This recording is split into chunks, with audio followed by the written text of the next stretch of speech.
안녕하세요. 2023년 9월 19일 화요일 교과 나눔 시간에 오신 여러분들을 진심으로 환영합니다. 오늘은 2023년 제3기 에베소서 연구 제13과 화평을 누리라 세 번째 시간입니다. 기도하고 화요일 교과 내용을 살펴보도록 하겠습니다. 기도하겠습니다. 하늘에 계신 저희들의 아버지, 저희들에게 하나님의 교회를 섬길 수 있는 특권을 허락하심을 인하여 감사합니다. 하나님, 저희들이 하나님과 함께 동행할 수 있는 특권을 허락하여 주심에 인하여 감사합니다. 아버지, 이 특권을 누릴 수 있게 하시고 그로 말미암아 사탄이 그 어떤 공격에도 우리가 승리할 수 있도록 주여 도와주시옵소서. 이 시간 하나님께서 우리와 함께 하시고 주의 성령을 보내주시옵고 우리가 하나님의 말씀으로 오늘 하루를 넉넉하게 우리의 삶을 넉넉하게 살아갈 수 있는 하나님의 진리를 발견하는 그러한 시간 되게 하여 주옵기를 거룩하신 예수님의 이름으로 기도드렸습니다. 우리가 사탄과의 영적 전쟁에 승리하기 위해서 하나님의 군대인 교회가 어떻게 해야 할지를 우리는 이번 주 한 주 동안 살펴보고 있습니다. 우리가 1월 소지에서는 하나님의 군대인 교회가 교회 안에 있는 교우들이 얼마나 연합하는 것이 중요한지를 살펴보았고요. 그리고 월요일 소지에서는 이 전쟁에 나가기 위한 전신 갑주 중에서 허리에 차는 진리의 띠와 그리고 가슴에 붙이는 의의 훈배에 대해서 살펴보았습니다. 그럼 오늘은 발에 신는 신발에 대해서 살펴보게 될 것입니다. 성경책에서는 이것을 평화와 복음을 전하는 신이라고 했습니다. 왜 군인이 신는 신발이 이 군화를 향하여서 평화와 복음을 전하는 신이라고 하였는지를 우리가 살펴보고자 합니다. 사도 바울은 하나님의 전신 갑주 중에서 세 번째로 준비된 것을 이 평화와 복음의 신이라고 하였는데요. 이것의 의미를 풀면은 평화와 복음으로 신발을 신고 전쟁에 나가자라는 것입니다. 전투를 준비하는 로마의 군인들은 튼튼한 군용 가죽신을 신었다라고 합니다. 여러 겹으로 된 이 밑창에 울퉁불퉁한 징을 붙여가지고 군인들의 중심을 잘 잡을 수 있도록 똑바로 설 수 있도록 라고 하는 그런 어떤 튼튼한 신발을 그들이 신었다라고 합니다. 근데 바울은 튼튼한 가죽신을 신으라라고 말하지 않고 무슨 신을 신으라라고 말했냐면 평화와 복음의 신을 신으라라고 이야기한 것입니다.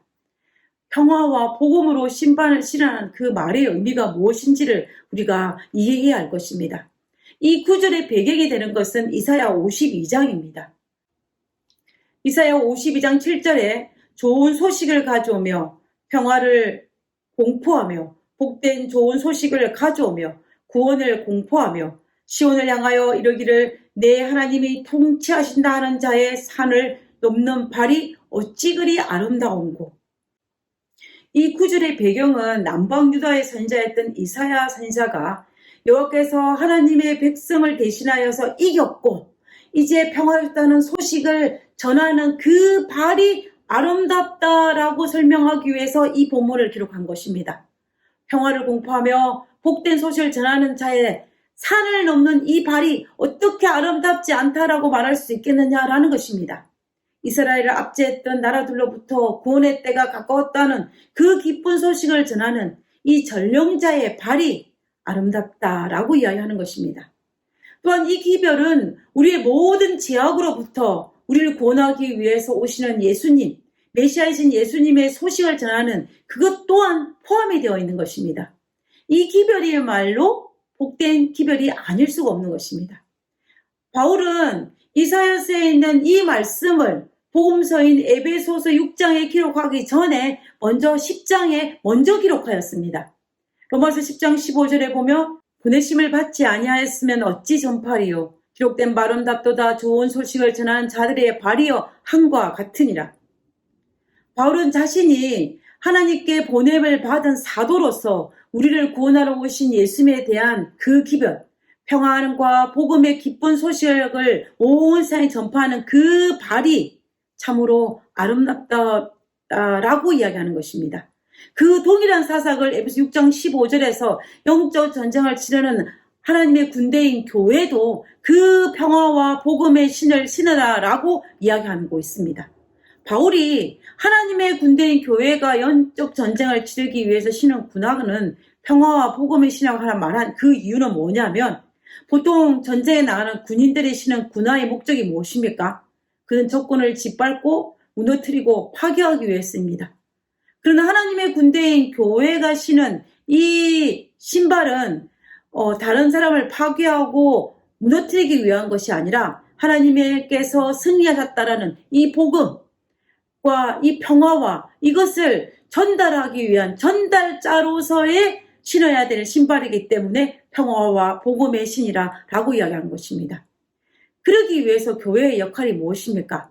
교회는 기도와 연합을 통하여서 그리스도의 정신인 사랑과 겸손과 인내와 용서의 정신을 드러내며 하나님의 평화와 복음의 기변을 온 세상에 전파하는 것이 바로 하나님의 군대인 교회의 구성원들이 할 일입니다.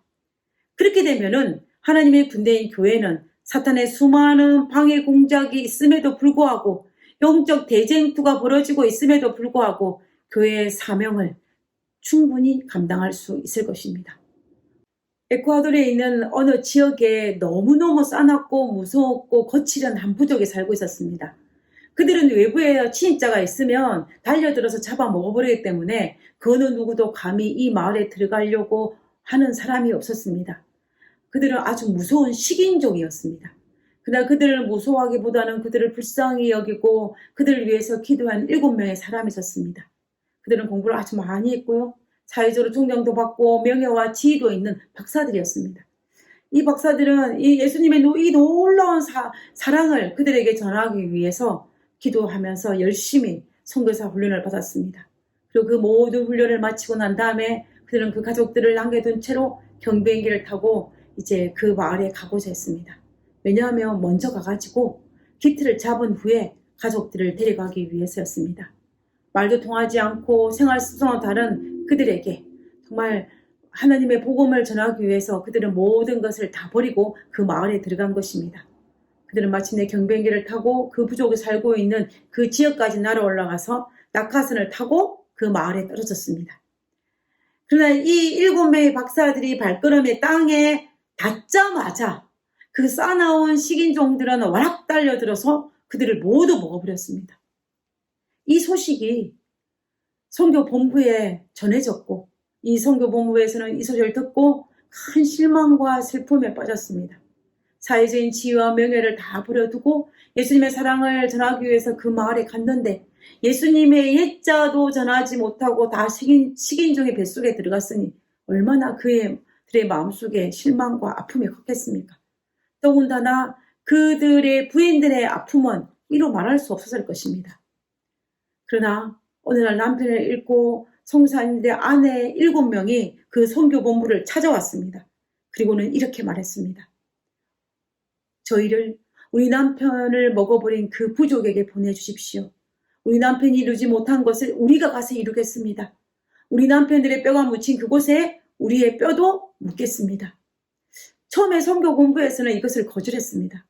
그러나 이 선교사님의 아내들의 간절한 요청에 의해서 그들은 그 요청을 받아들여줬고 그들을 훈련을 시켜서 그 사나운 식인종 부족이 살고 있는 그 마을에 보내기로 결정하였습니다.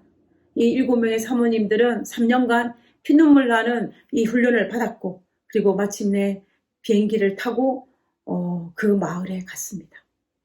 낙하산에 몸을 실어서 그 마을에 떨어졌는데 참 이상한 일이 발생한 것입니다. 자기의 몸이 발에 닿았는데도 식인종이 달려들어서 자기를 잡아먹은 사람이 아무도 없는 것입니다. 나중에 한 사실이지만은 이 외부 침입자들이라 할지라도 여자들은 먹지 않는 관습이 이 부족들에게 있었던 것입니다. 그래서 이 사모님들은 정말 야만적이고 싸납고 무서운 이 부족들 틈 사이에 묻혀 살면서 그들과 함께 살았습니다. 때로는 그들에게 의사 노릇도 하고 때로는 그들에게 간호사가 되기도 하고 때로는 그들의 시녀 노릇을 하면서 그들을 사랑으로 섬겼습니다.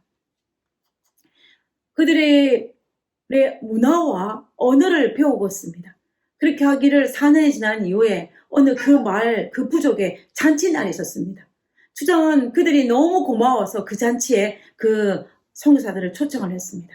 그리고 그 감사한 마음을 담아가지고 이제 질문을 하나 했습니다. 그 질문이 뭐냐면 그대들은 우리와 색깔도 다르고 피부색도 다르고 말도 다르고 우리보다 지식이 아주 많은 사람인데 왜 이 마을에 와가지고 이렇게 고생을 하냐고 라고 질문을 한 것입니다. 그러자 사모님들 중에 한 분이 대답 대신에 그 자리에 일어나서 이렇게 질문을 하나 했습니다. 주장님, 지금으로부터 7년 전에 백인 남자 7명을 잡아 드신 적이 있지 않으십니까? 라고 질문입니다. 주장은 이 질문을 받고 아주 의아하게 대답했습니다. 아니 그렇소만 당신이 어떻게 이 사실을 알고 있어? 라고 질문을 했어요. 그러자 예, 그 남자들이 바로 우리들의 남편입니다.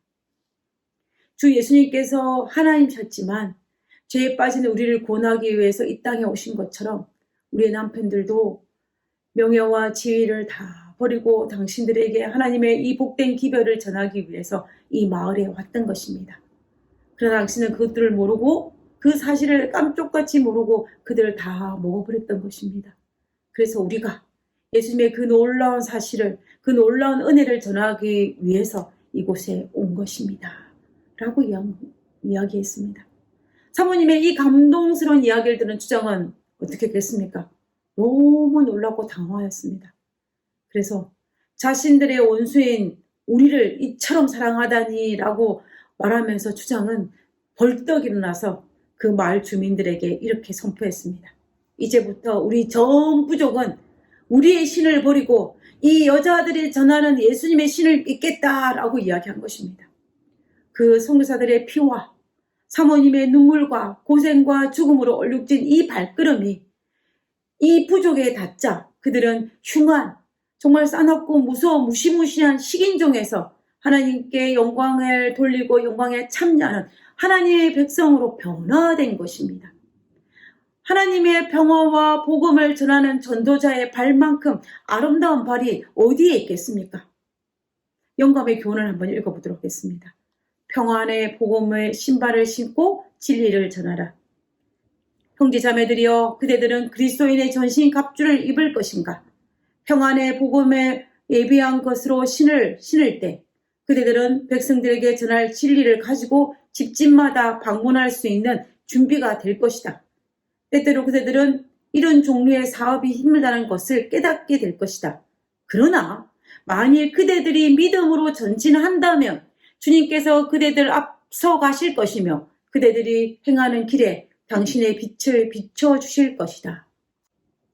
우리가 믿음으로 전진할 때 우리 하나님께서 우리보다 앞서 가시며 우리의 길을 밝은 빛으로 비춘다는 그 사실을 잊지 말고 담대하게 그 사명을 감당하는 우리 교회 구성원 우리 모두가 되었으면 좋겠습니다.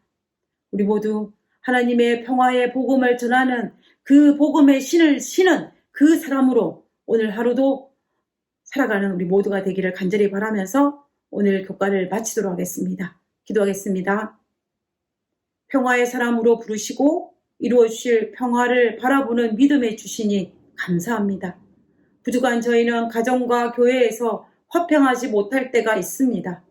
열심을 내고 노력할 때에 우리가 화평을 위해 일한다는 대원칙을 항상 기억하게 하옵소서. 하늘에 계신 저희들의 아버지, 우리를 평화와 복음을 전하는 신으로 우리를 부르심을 인하여 감사합니다. 하나님, 우리가 그 기별을 잘 전하는 복된 기별자의 삶을 살게 하시고 아름다운 기별자의 삶을 살게 하여 주옵소서. 그래서 하나님께서 우리에게 정말 전신갑주 중에서 이 신을 신으라고 말씀하신 그 권면을 순종하여서 그 열매를 바라볼 수 있는 저희들 되게 도와주시옵소서. 하나님, 오늘 하루도 그 신을 신고 세상을 향해 나아가는 저희들 되게 하여 주옵기를 거룩하신 예수님의 이름으로 기도드렸습니다. 아멘.